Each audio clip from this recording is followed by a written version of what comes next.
바로 시작하겠습니다. 먼저 두산과 NC의 경기를 분석해 보도록 하겠습니다. 곽빈은 8월 이후 완벽투로 두산 마운드를 이끌고 있습니다. 스탁과 브랜든 등 외인 마운드가 그리 압도적이지 않고 최원준을 제외하면 믿을만한 국내 선발이 없는 두산에서 제 역할을 하는 거의 유일한 투수이죠. 더모디는 한국에 온 이후 2연패를 당했지만 최근 두 경기에서는 완벽투로 승리했습니다. 컨트롤이 기대 이상의 모습을 보이고 있고 삼진 능력도 보여주고 있습니다. 2m에 육박하는 장신 좌완 투수인데 타점이 높기에 타자들이 그의 공에 고전 중이죠. 다음 시즌도 한국 무대에서 뛸 가능성이 갈수록 커지고 있습니다. 곽빈의 페이스가 워낙 좋긴 하지만 더모디도 충분히 본인의 선발 등판 경기를 책임질 수 있습니다. 또 두산 타선은 삼성의 허윤동을 공략한 것을 제외하면 좌투수 상대 성적이 좋지 않은데 낯선 더모디를 상대해야 하죠. 믿을 수 있는 좌완 에이스의 등판일에 NC가 승리를 추가할 것입니다. 다음은 쓱과 KT의 경기를 분석해 보도록 하겠습니다. 모리만도는 지난 기아전 등판에서 첫 패배를 당하긴 했지만 다음 등판에서 7.2이닝 무자책 완벽투로 승리하고 바로 반등에 성공했습니다. 퇴출당한 노바를 대신해 한국 무대에 진출했는데 9번의 등판에서 7차례나 QS를 기록하며 소속팀의 1위 질주에 큰 힘이 되고 있죠. 좌완으로 고의와 제거 모두를 갖춘 투수입니다. 데스파이네는 이번 시즌 이후로는 한국 무대를 떠날 가능성이 높아졌습니다. 30대 중반의 나이도 나이지만 갈수록 안정감이 떨어지는 모습입니다. 최근 4차례 등판에서는 3패를 당했을 뿐 아니라 5실점 이상을 2차례나 기록했는데 지난 NC전에서는 9실점하기도 했습니다. 두산전에서 믿기 어려운 제역전승을 타격의 힘으로 해내며 LG와 승차를 벌렸는데 이 경기에는 모리만도가 등판합니다. KT는 알포드가 힘을 내고 있지만 박병호의 공백으로 인해 타선의 힘이 많이 떨어졌죠. 모리만도 상대로 어려운 경기가 예상되고요. 쓰게 승리를 봅니다. 다음은 기아와 LG의 경기를 분석해 보도록 하겠습니다. 논리는 한국 무대에 온 이후 17경기에서 모두 3자책 이하에 성공했습니다. 최근 4경기에서는 3차례 QS에 성공했는데 특히 직전 경기에서는 8이닝을 소화했죠. 150대 초중반의 공을 뿌리는 파이어볼은 아니지만 140대 중후반의 속구와 더불어 안정적인 브레이킹볼 제구를 자랑합니다.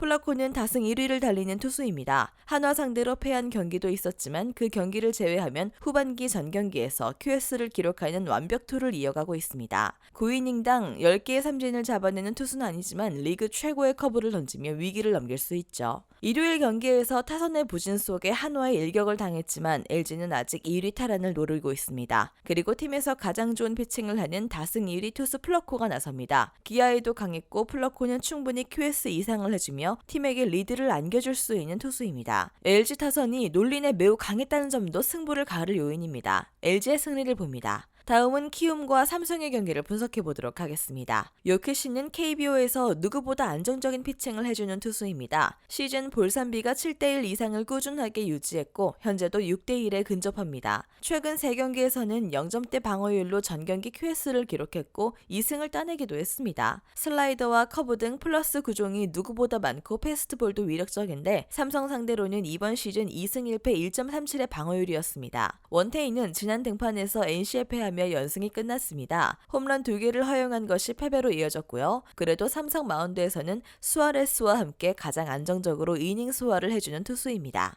원태인도 최근 페이스가 좋긴 하지만 리그에 데뷔한 이후 키움 상대로 늘 어려운 경기를 했습니다. 이정후와 포이그 외에도 송성문과 김웅빈 등이 잘해주는 키움이 초반부터 득점을 올리며 요키시의 어깨를 가볍게 할 것이죠. 삼성전 강세를 떠나 요키시는 고척돔에서 누구보다 믿을 수 있는 투수이기도 합니다. 키움의 승리를 봅니다. 마지막으로 한화와 롯데의 경기를 분석해 보도록 하겠습니다. 페냐는 라미레즈가 어깨 염증 부상으로 시즌 아웃이 유력한 한화 마운드에서 유일한 외인 투수입니다. 한국 무대에 온 이후 초반 적응에 어려움을 겪었지만 지금은 타팀의 외인 에이스 못지않은 성적을 내고 있고요. 최근 5경기에서 4승을 따냈고 그 기간 모든 경기에서 2자책 이하로 5이닝 이상을 책임졌습니다. 롯데 상대로는 이번 시즌 1승 4.82의 방어율이었습니다. 나균아는 지난 등판에서 리그 선두인 쓱 상대로 고전하며 패했습니다. 그러나 그 경기 전 4경기 연속 QS에 성공했을 뿐 아니라 커리어 최다인 11탈삼진 경기를 하는 등 선발로 가능성을 충분히 보여주고 있습니다. 페냐는 한국 무대 스트라이커 존 적응을 마친 이후 볼넷 허용이 줄었고 본인의 등판 경기를 안정적으로 이끌어가고 있습니다. 특히 우타자 상대 성적이 좋은데 롯데 타선 상대로도 호투를 기대할 만하죠. 나균안도 좋은 피칭을 하고 있긴 하지만 켈리를 무너뜨리는 등 시즌 막판 안정적인 득점 정립을 하는 한화 타선을 쉽게 넘어서지 못할 것입니다.